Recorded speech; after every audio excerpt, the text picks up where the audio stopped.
The Inheritors by William Golding. So, William Golding, you may be aware, was the author of Lord of the Flies, which was actually his debut novel and is really just considered one of the premier literary works of the 20th century. But this book, The Inheritors, was his sophomore novel. And that may perhaps have been a tall order. How do you follow up a book as acclaimed and influential as Lord of the Flies?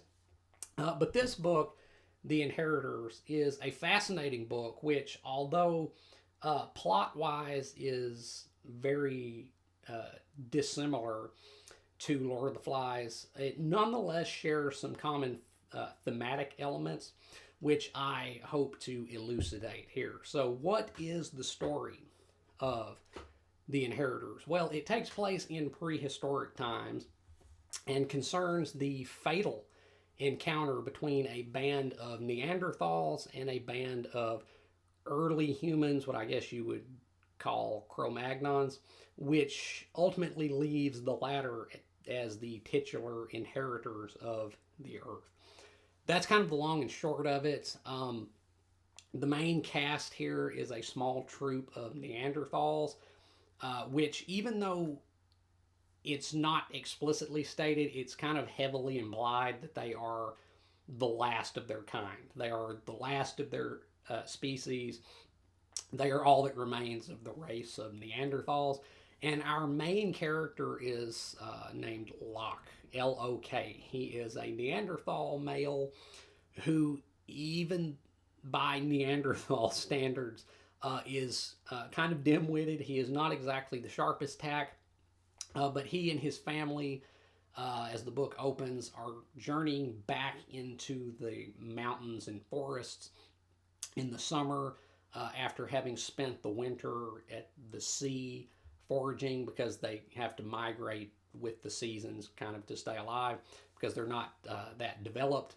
But anyway, so as they come back into the forests to spend the summer, they quickly find that they are not alone in the woods, and that there is a new kid on the block, so to speak. That is the Cro Magnons, the humans. And the book kind of chronicles their various demises as they either die or are picked off one by one by the humans. And the humans also steal their babies, which are pretty precious because, like I said, it's heavily implied that they're like the last of their kind. So the Cro Magnons steal their young, kind of abscond with them. And so ultimately, Locke and the only remaining adult Neanderthal, a female named Fa, their names are very, very simple, as perhaps would be the case with Neanderthals. They have to kind of go after the humans to try to get the younglings back, but unfortunately, they are severely outmatched cognitively, and it does not go well. It does not go well at all. And as I said at the end of the book, the Neanderthals are pretty much done, and the humans are the titular inheritors of the earth. So that's the story of the book. So now let's talk about the execution of that story. So the writing in this book is not always the clearest, and that is by design. Since the main characters of the book are non-humans, that is, the Neanderthals, human precursors, I suppose. It is written in a very distinct style with very kind of simplistic descriptive qualities, but nonetheless, it can be quite hard at times to understand what is happening in this story. And I get that that's by design, because you're seeing this story through eyes that are not like ours. And so the perspective that we get is very distinct. And because they don't really understand what's happening as regards the humans, or really just the world around them sometimes,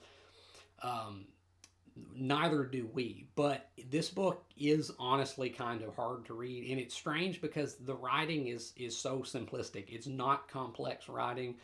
It's very, very kind of just blunt sentences, not much, what you would call like literary qualities to the prose, really. And again, that's by design. But damn, it's hard to figure out what's happening at times. But again, that's kind of, I suppose, the charm of it, is that it's trying to put you inside a non-human head. And, I guess it works. So just take that how you will.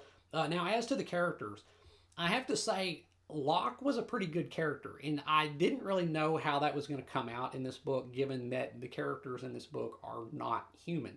But nevertheless, Golding is still able to not only get us inside Locke's kind of slow, untroubled head, but he's able to evoke some real empathy with his plight as it becomes ever more apparent as the story goes on that they are doomed. They are outmatched. They cannot compete with the humans. Their cognitive abilities are insufficient to contend with this new breed of creature.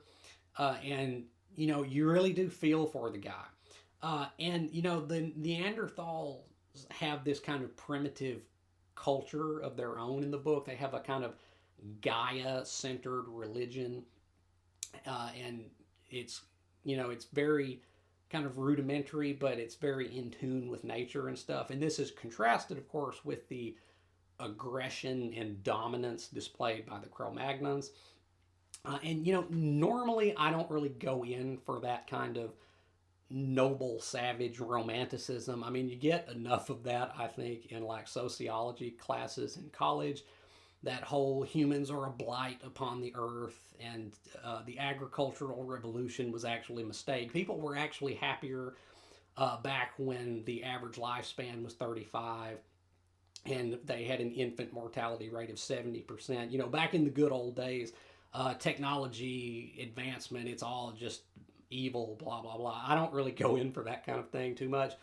But it kind of works here because the Neanderthals are kind of so simplistic when compared to the humans, but they're happy. And that is made very manifest in the final chapter of this book when Golding does one of the greatest examples of the change in perspective narratively that I've ever seen. Because the book, I think it contains 12 chapters. They're kind of lengthy chapters, and the vast majority of the book is shown from the Neanderthals' perspective. They're very primitive perspective, but the final chapter switches to the perspective of the humans, and it is night and day in their mentality. The Neanderthals, while they live very hard scrabble lives, and they kind of just barely get by and eke out a kind of very primitive existence, foraging, they don't hunt. And that is something that not only would I assume that is not anthropologically correct, but it also sets up kind of I don't think, a particularly accurate picture of what Golding would have us believe is greater compassion, which is tied to lower cognitive ability. I think actually the opposite, the inverse of that is actually true. But the Neanderthals are like foragers, gatherers. They just, eat whatever they find. They don't really kill anything. They kind of have an aversion to violence, actually, which again I think is a little bit overly romantic. But anyway, the humans are just like killing machines, right? They have bows and arrows, and they're just they kill most of the Neanderthals, as well as various animals. But the contrast between the two, the Neanderthals and the Cro Magnons, is, like I said, night and day. Because the Neanderthals, even though their lives are pretty harsh, they're happy because they don't really think that much. They don't even have like a concept of the future. They just kind of live in an eternal present where there's no worries. It's just, Hakuna Matata, right? No worries. Just look for food, find a place to bed down. That's kind of the extent of their troubles, and they're content. They're happy. They're unburdened, you might say. But at the end of the book, when we see things through the eyes of the humans, it is sharply different, as they are depicted as very, very anxious creatures who have so many troubles and problems and worries on their mind. And also, they are very fearful. And that is kind of uh, their main motivation, actually. So, throughout the book, the Neanderthals are depicted as being basically picked off by the humans, and the humans are the aggressors. They're killing the Neanderthals. But at the end, we realize that their motivation for doing this is actually fear. They fear the Neanderthals. They think they're like devils. And so they're, in a weird way, they're just kind of defending themselves preemptively, perhaps. Um, so it's just, breakdown in communication, right? But, the characters actually work, I think, uh, better than you might expect them to, given that they're so distinct from humans, but they really do work. You feel for Locke and his plight and his ultimate fate. Kind of does hit hard, but then again, you also do understand the humans when you get to the last chapter and it switches to their perspective, and you realize that these two species could not really coexist, at least by the terms which the book has set up. And the story is well paced. As for the plot, it's not a long book. It's less than 250 pages, but it's well done. It moves along in a nice clip, and things develop at a good rate, I think. Not many lulls. It kind of keeps you hooked, but nothing feels too rushed. So plotting is good, I think.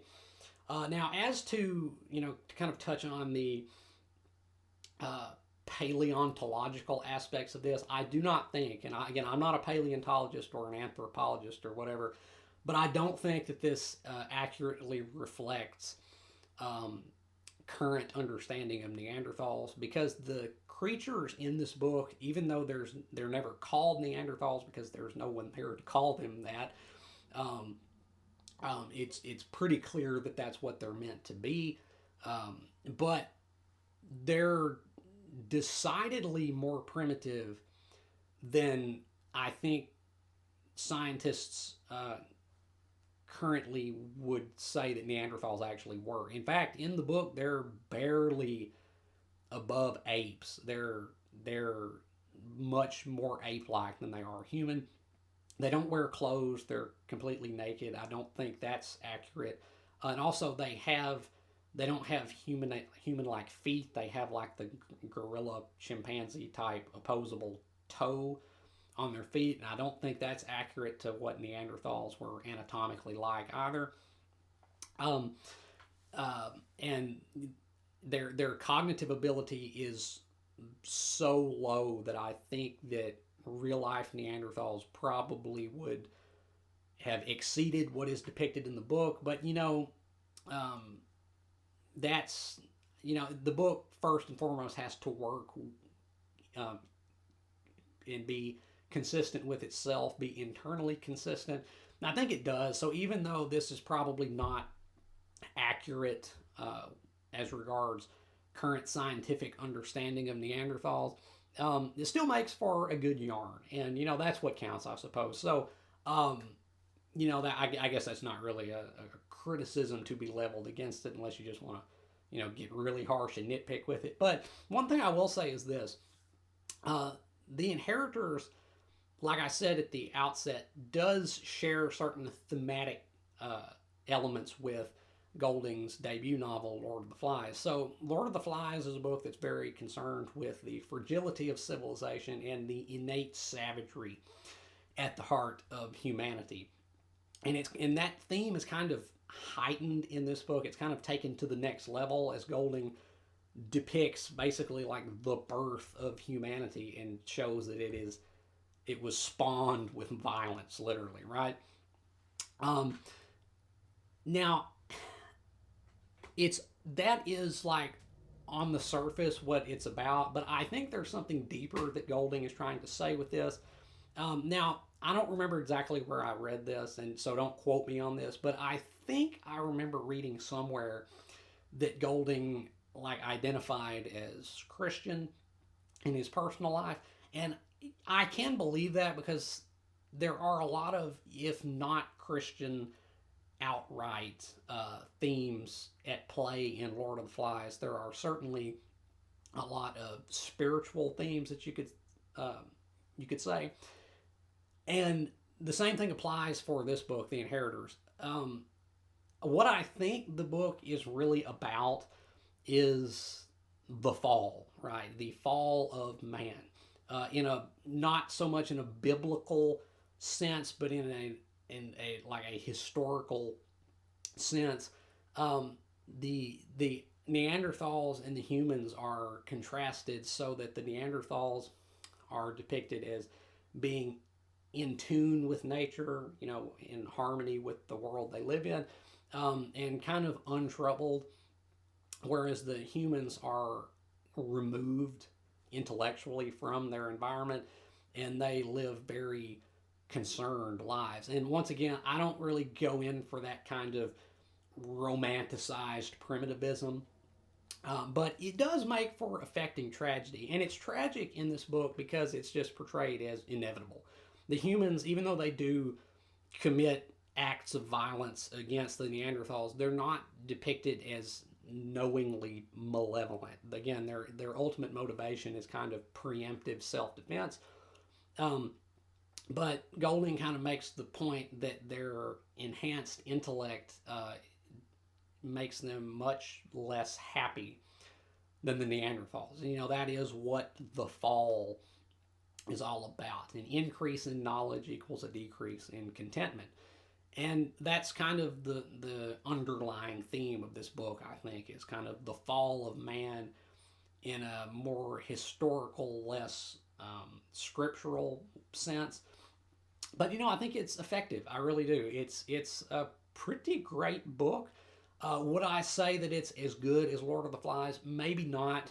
It's not quite as easily accessible because of the way it's written, which is kind of inscrutable at times.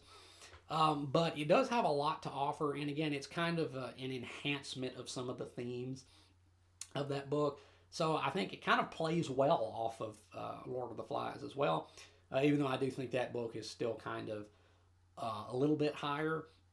But so to rate The Inheritors by William Golding, I'm going to give this book an A minus. I am. The writing is a little inscrutable, like I said, at times, and I get that that's by design, but at the same time, there's still a lot of events in this book that I'm still not entirely sure of exactly what happened, what was going on. It's quite confusing at times, but the characters are better, I think, than they might be expected to be, because even though we're placed inside the head of an entity which is not sapient, nonetheless, we do understand that entity, and moreover, we feel for that entity. We feel for Locke as his family is killed off one by one, and he is left essentially the last of his kind by the end, and the humans inherit the earth. It is effective tragedy, I think. So yeah, A minus for me. Yeah. So have The Inheritors by William Golding. Have you read The Inheritors? If you have, let me know down in the comments what you thought about it, whether you have agreed or disagreed with anything I've said here today. And if you haven't read The Inheritors, I could recommend this. I think it's a pretty cool book, especially if you liked Lord of the Flies and you kind of want something that's, while plot-wise different, but thematically is still kind of in that same vein. Definitely give this a go because I think it will suffice. It's really just a pretty great book, honestly. I really did enjoy it, and I think a lot of other people out there may as well. And as always, if you have enjoyed anything you've seen or heard here today, remember to hit that like button and subscribe. I would really appreciate it. And until next time, peace.